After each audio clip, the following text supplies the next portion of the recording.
Michael Jackson was always interested in directing and acting, and he was a big fan of filmmaking. He even released a few films of his own like The Wiz, Moonwalker, and Captain EO. However, Jackson had dreams beyond music.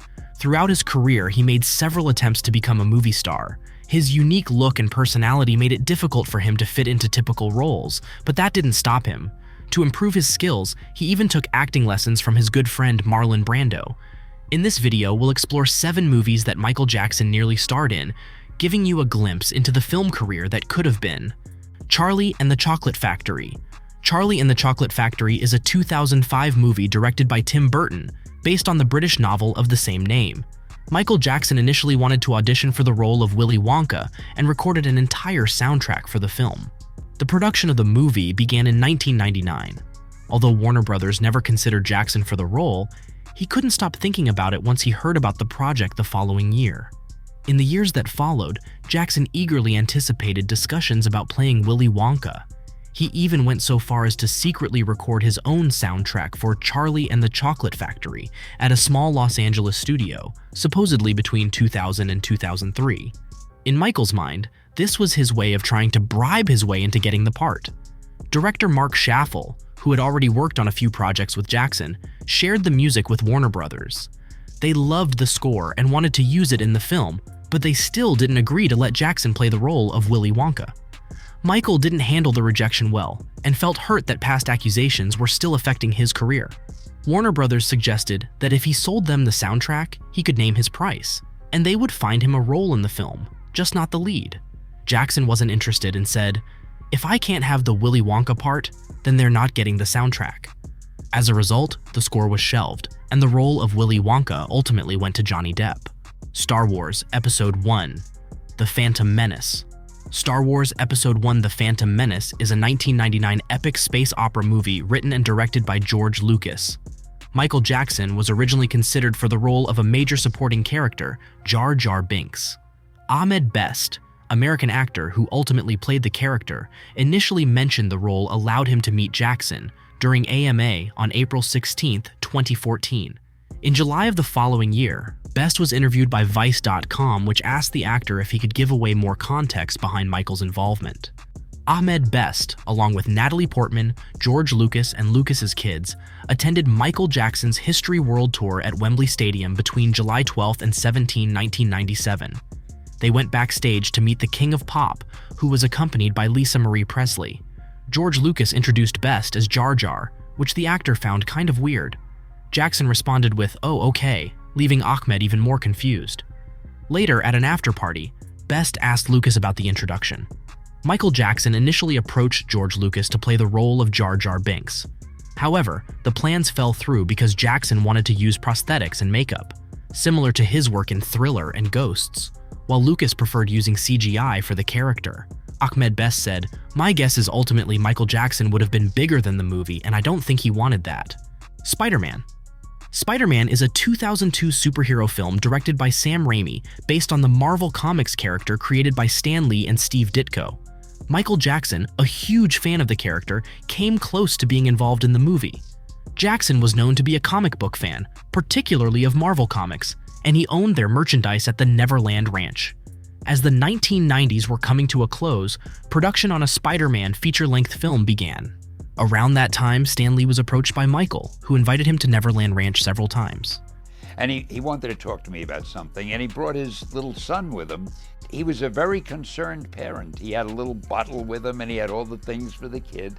And he really seemed, from what I knew of him, he was a hell of a nice guy. Other time, Stan would confirm the King of Pop did in fact consider purchasing the entire Marvel company, simply in order to be able to play the character. Wanted to be Spider-Man, to buy the rights to Spider-Man. I think he wanted to play the part of Peter Parker. He never said that, but I gathered that. When I told him I didn't think the company would sell it, he then wanted to buy Marvel. He said, "Well, then I'll buy Marvel." I don't know what happened. I mean, obviously he didn't buy Marvel, but he wanted to very much. Lee would also confirm that Jackson and himself were planning to buy the company jointly, but that the deal fell through. This would be further confirmed by Taj Jackson during an interview with the YouTube channel Popcorned Planet. Since none of the plans worked out, the role eventually went to Tobey Maguire. However, Stan Lee claimed, "Jackson would have been good. I think he'd have been very good." Besides Spider-Man, Michael also requested a role in the 2000 X-Men film, wanting to play Professor X. This plan also fell through, with Patrick Stewart ultimately playing the role. Jackson was good friends with Stan Lee, who recalled the times they met, especially when Jackson visited Stan and his wife would take care of Michael's son, Prince. Cats Don't Dance. Cats Don't Dance is an American animated musical comedy film directed by Mark Dindal, released on March 26, 1997. Michael Jackson played a significant role behind the scenes of the film's original version, though his version was never released. Work on the movie started in 1993. Unlike the final version, the artist's vision for the film was a blend of live action and CGI planned for release in 1996. The project was part of Lost Boys, a film company owned by Michael and David Kirshner, though it never materialized. Jackson played significant roles behind the scenes of Cats Don't Dance as a producer and consultant for the music and choreography. Additionally, he was set to star as one of the characters, though the specific role is unknown. Unfortunately, by 1994, Michael Jackson dropped out of the production for unknown reasons. It is likely that he was simply too busy with other things. Due to this, the artist's version of the movie never saw a release. Hook. Hook is a 1991 fantasy adventure film directed by Steven Spielberg. Michael Jackson was initially asked to play Peter Pan, a character he had famously associated himself with. According to Steven Spielberg, Michael Jackson had always wanted to play Peter Pan. Spielberg revealed this information in a 2011 issue of Entertainment Weekly. He contacted Jackson because he knew of the artist's fascination with the character. At first, Michael was interested in playing the lead role in the film. However, after Spielberg shared the story details, Jackson decided not to portray Peter Pan, as it wasn't quite what he had in mind. The role ultimately went to Robin Williams, but a Vanity Fair article published in 2003 claimed that Michael did not understand, as Spielberg put it. It claimed Jackson was so angry with Spielberg that he paid a witch doctor $150,000 to put a voodoo curse on the director in the hope he'd die. The Hunchback of Notre Dame. Jackson loved the story of Quasimodo, a hunchback who lived in a cathedral, and his love for a street dancer from Victor Hugo's tale. He watched the 1939 film version many times. Screenwriter Tom Hedley remembered talking with Jackson about him playing Quasimodo, but it never happened.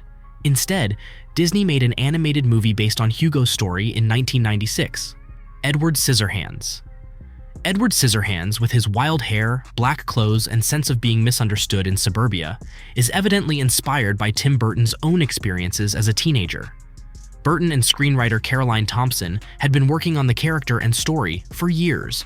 However, Burton waited until the huge success of 1989's Batman before making the highly personal movie, ensuring he had the freedom to create it without interference.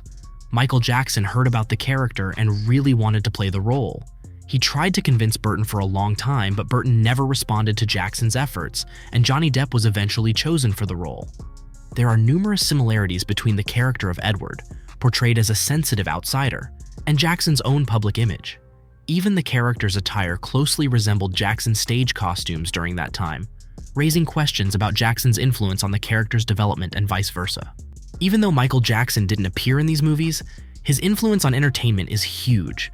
His music videos and stage shows still captivate audiences worldwide. Thanks for watching this video. Keep an eye out for more interesting stories in our next video.